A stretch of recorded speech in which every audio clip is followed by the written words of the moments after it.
Donald Trump প্রশাসনের নতুন নীতিতে ভয়ে কাঁটা বাংলাদেশিরাও। কারণ আমেরিকায় ইতিমধ্যে শুরু হয়েছে ধরপাকড়।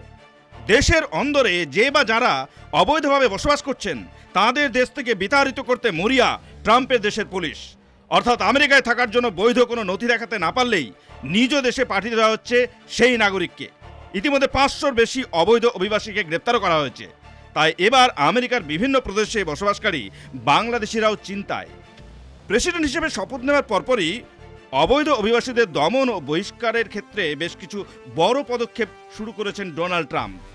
নির্বাচনী প্রচারে দেওয়া প্রতিশ্রুতি অনুযায়ী অবৈধ অভিবাসন রুখতে একাধিক কার্যকর নীতির বাস্তবায়নের উপর জোর দেওয়া হয়েছে। সম্প্রতি ওভাল অফিসে বসেই একাধিক নির্দেশনামায় সই করেন প্রেসিডেন্ট ট্রাম্প। তারপর থেকেই দেশ জুড়ে অভিযান শুরু করে মার্কিন পুলিশ। গত বৃহস্পতিবার Washington, Philadelphia, Boston, Atlanta, Miami সহ একাধিক শহরে অভিযান চালিয়ে মোট 538 জন অবৈধ অভিবাসীকে গ্রেপ্তারও করা হয়েছে। সেই বিষয়ে হোয়াইট হাউসের প্রেস সচিব ক্যারোলিন লিভিট এক্স হ্যান্ডেলে একটি পোস্ট করে জানান, যাদের গ্রেপ্তার করা হয়েছে তাদের মধ্যে সন্দেহভাজন জঙ্গি, গুন্ডা গ্যাংয়ের সদস্য এবং শিশু ও অপ্রাপ্তবয়স্কদের ধর্ষণের অভিযোগে অভিযুক্তরাও রয়েছেন।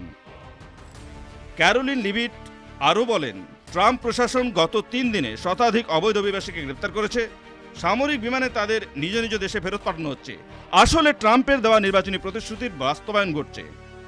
আমরা ইতিহাসের বৃহত্তম নির্বাচন প্রক্রিয়ার মধ্য দিয়ে যাচ্ছি। দেশের সীমান্ত সুরক্ষিত করতে এটি আমাদের আরও বড় পদক্ষেপের একটি ছোট নমুনা মাত্র।